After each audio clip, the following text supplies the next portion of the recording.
ब्रजेश जी, आपसे आने से पहले एक छोटा सा जस्ट पाटिल, मैं जरा भोजपुरी में एक छोटा सा किस्सा बता दूं जो प्रबल जी ने कहा उसके हिसाब से। मैं गांव था 2019 का के समय, और कोई इलेक्शन का सिलसिला था, कहीं मैं भी जा रहा था। तो मेरे गांव का एक लड़का था, वो रोज चलता था मेरे साथ। तो वहां पे मैं उस दिन वो नहीं आया, तो मैंने बाकी लोगों से पूछा कि भाई कहाँ है वो। तो उसने कहा कि मिट्टी हो गई है उसमें, किसी उनके मामा मामा के घर में वहां गए हैं। तो औपचारिकता के कारण मैंने पूछा कि अच्छा भाई किसकी मिट्टी हुई, तो मामा की हुई, क्या उम्र थी। तो वहां की भाषा में उन्होंने कहा, अरे पुरान मनई रहले और गुजर गए। अरे तो हमने कहा क्या उम्र थी। अरे यह 50-55। अच्छा, मैं 60 साल का हो चुका था। मुझे लगा अगर 50-55 वाला पुरान मनई है, इसके हिसाब से उसकी मृत्यु में कोई दिक्कत नहीं है, तो मुझे तो कब्र के अंदर करके ऊपर से प्लास्टर भी लग जाना चाहिए। तो प्रबल जी, सारे लोग कांग्रेस, हम सब लोग कांग्रेस का विरोध करते थे, लेकिन आज उतना ही डट के ये, क्योंकि आज देश लोकतंत्र खतरे में है, कांग्रेस से तो फिर निपट लेंगे। मैं ऐसा मानता हूं कि कांग्रेस की बुराइयों को फिर से निपटा जा सकता है, लेकिन जब देश ही नहीं बचेगा, जब देश में कोई संस्था ही नहीं बचेगी, तो हम किससे लड़ेंगे। ब्रजेश जी, मैं आपके पास आ रहा हूं, और ये बहुत स्पेसिफिक सवाल है। गोवा की बात पे भी बोलिए। उत्तर प्रदेश में 4 दिन का समाजवादी पार्टी ने बंद का आह्वान किया था। कल ये फैक्ट है, अपनी आंखों देखी बात है कि उनका घर जो है अखिलेश जी का, और उनके पार्टी ऑफिस को करीब 1000 से ज्यादा लोगों ने घेराबंदी कर ली थी। आदमी भी बाहर नहीं निकल सकता था। अखिलेश यादव दफ्तर में बैठे हुए थे, बार बार आ रहा था वो प्रेस कॉन्फ्रेंस करेंगे, वो बाहर तक, अपने गेट तक नहीं आए। और कल के बाद वो सब टाइम फिस, आज सुबह से सब कुछ नॉर्मल। 2 कांस्टेबल बाहर खड़े हुए हैं, अखिलेश यादव का जो विरोध प्रदर्शन है वो हो गया। तो कहीं आपको लग रहा है कि जो ये एक आक्षेप है कि भाई राहुल गांधी क्यों नहीं करते हैं, अब इससे ज्यादा क्या करें राहुल गांधी। राहुल गांधी तो बोल ही रहे हैं, वो ईडी के सामने जा रहे हैं, उनको पकड़ा जा रहा है, वो पैदल चल रहे हैं। अखिलेश यादव प्रेस कॉन्फ्रेंस करने से भी हिचकिचा रहे हैं। तो आपको क्या लगता है, ये रीजनल पार्टीज भी का रोल, जो जो बीजेपी को हटाने की बात करते हैं, ये क्या कितनी ताकत दे पाएंगे। ब्रजेश। नमस्कार। अखिलेश जी के मामले में जो आपने सवाल किया, सही बात है कि वो तमाम रीजनल पार्टियां जो राज्यों में सरकारें चला चुकी हैं, जिन पर कुछ आर्थिक और दूसरी तरह की सत्ता में रहते हुए अनियमितताओं के आरोप हैं, ये आरोप आगे पीछे घटते बढ़ते रहते हैं, लेकिन इनकी फाइलें कहीं ना कहीं सरकार की दफ्तरों में दबी पड़ी रहती है। जब भी कोई आक्रामक सरकार आती है तो फाइलों को खंगालती है, एक से कई अफसर है उनको रास्ता बताते हैं कि फिर से कैसे उन फाइलों को चलाया जा सकता है और उसके दायरे में इन नेताओं को या इनके परिवारों को लाया जा सकता है। और जाहिर सी बात है क्योंकि भाजपा सरकार इस मामले में कुछ ज्यादा ही तेज है, तो निश्चय ही चाहे मायावती हो, चाहे जो है अखिलेश हो, यह विरोधी पार्टी है तो विरोध की थोड़ी बहुत बात तो करते रहेंगे, लेकिन विरोध करने की स्थिति में नहीं है। मायावती तो उम्र के जिस दौर में जा रही है वो सीधे कोई जमीनी लड़ाई लड़ने के पक्ष में नहीं है। उनको लगता है कि उनको जो जमीनी लड़ाई लड़नी थी, जो सत्ता हासिल करना था, कर लिया है। अब सिर्फ अपने को बचाए रखने या जो कुछ भी कमाया है इतने वर्षों में उसको बचाए रखने की भड़की राजनीति कर रही है। अखिलेश यादव से थोड़ा लोगों ने उम्मीद ज्यादा पाल ली थी। उसके पीछे एक रीजन था, युवा है, गलतियां पिता के शासन में शायद ज्यादा हुई होगी, तो शायद उससे बाहर, उस छवि से बाहर निकल करके जमीनी लड़ाई लड़ेंगे। और पिछले विधानसभा चुनाव में शायद इसीलिए एक गोलबंदी जब हुई थी तो लोगों ने दूसरे दलों को दरकिनार करके समाजवादी पार्टी के पीछे, अखिलेश यादव के पीछे खड़े होने की कोशिश की थी। लेकिन वही है कि जिस तरीके से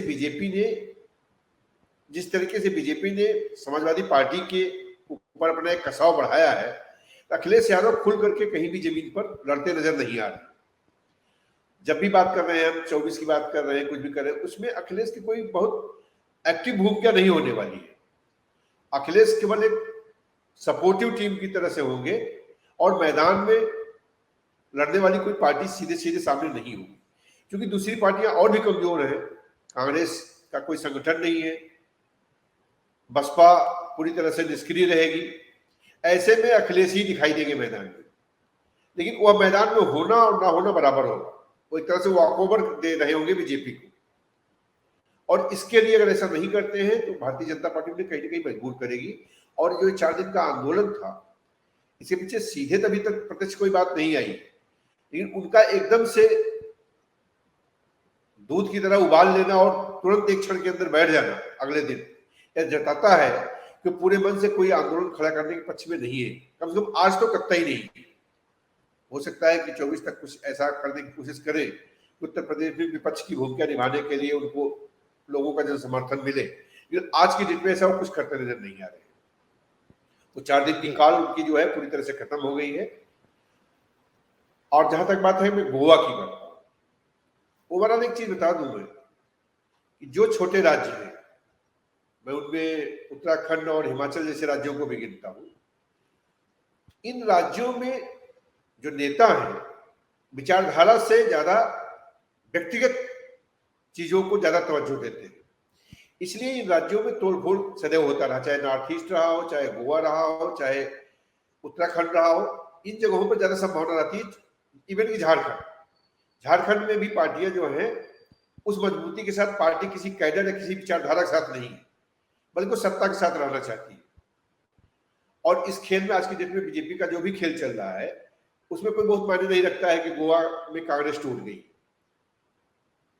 कांग्रेस का जो स्टेप है जमीन पर जाना और पब्लिक से जुड़ना, लोकतंत्र में 2 ही चीज महत्वपूर्ण है, नेता और जनता। नेता को खरीदने के लिए आप ज्यादा आसानी से उपाय कर सकते हैं, लेकिन पब्लिक को खरीद नहीं सकते आसानी से आप।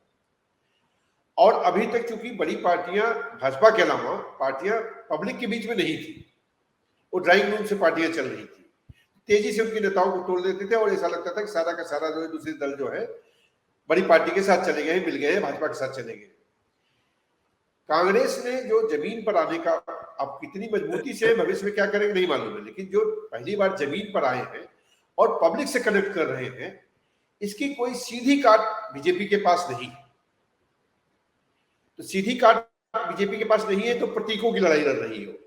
विधायकों को तोड़ देने से कांग्रेस के जनाधार पर कोई फर्क नहीं पड़ेगा। कांग्रेस के विधायकों की संख्या में फर्क पड़ेगा, कांग्रेस के कुछ नेताओं पर फर्क पड़ेगा, लेकिन जो जनाधार को जोड़ने के लिए कोशिश कर रही है उस पर फर्क नहीं पड़ेगा। और मुझे लगता है कि वही फोकस बना रहना चाहिए कांग्रेस का।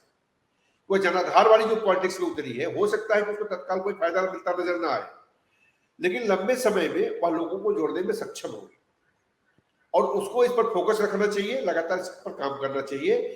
विधायकों के टूटने से हतोत्साहित होने की जरूरत नहीं है। ये विधायक कल को बीजेपी कांग्रेस बेहतर स्थिति में आती है तो फिर से लौट करके अपनी पुरानी पार्टी में जाने को और इसे घर वापसी बताते हुए बेशर्मी के साथ फिर से खड़े होंगे। इसलिए कोई बहुत महत्वपूर्ण इशू नहीं है। महत्वपूर्ण कांग्रेस की दूसरी दिक्कत है, कांग्रेस एक तो जो भी मुद्दा बनाती है उसको गंभीरता से लंबे समय तक खींच नहीं पाती, उसकी शायद दिक्कत अपने अंदर ही है। कांग्रेस में तमाम ऐसे नेता हैं जो पार्टी से बड़े हो चुके हैं। इन पार्टी से बड़े हो चुके नेताओं के साथ कितना तालमेल बनाया जाए और कितना उन्हें काट छाट करके उनको संगठन के नीचे लाया जाए, ये सबसे बड़ा संकट है कांग्रेस का। जी, कांग्रेस में 2 तरह के नेता हैं जिनको हर समय लगता है कि संगठन से बड़े हैं, और वही बार बार जो है कांग्रेस की पार्टीगत पॉलिसीज को डिरेल कर देते हैं। उनसे निपटने के लिए, संगठन को मजबूत करने के लिए काम करना होगा। जी ब्रजेश जी, बस खत्म करने से पहले 1 मिनट में कंक्लूडिंग रिमार्क दे दीजिएगा ब्रजेश जी। नहीं, मैं तो शुरू से बात कहता रहा हूं कि कांग्रेस हो या कोई भी दल हो, जब तक वो जमीनी राजनीति नहीं करेगा, जब तक पब्लिक के बीच में जाकर राजनीति नहीं करेगा, उसे कोई भी पावरफुल जो उससे ज्यादा ताकतवर होगा उसको निकल जाएगा। और इस मामले में मैं कांग्रेस की जो जमीनी कोशिश है इसको बेहतर लोकतंत्र के लिए अच्छा मानता हूं। और हर दल को, जो भी चाहे वो पक्ष की राजनीति करता हो चाहे विपक्ष की राजनीति करता हो, अगर वह जनमानस के बीच में नहीं जाता है तो वह लोकतंत्र के लिए घातक है।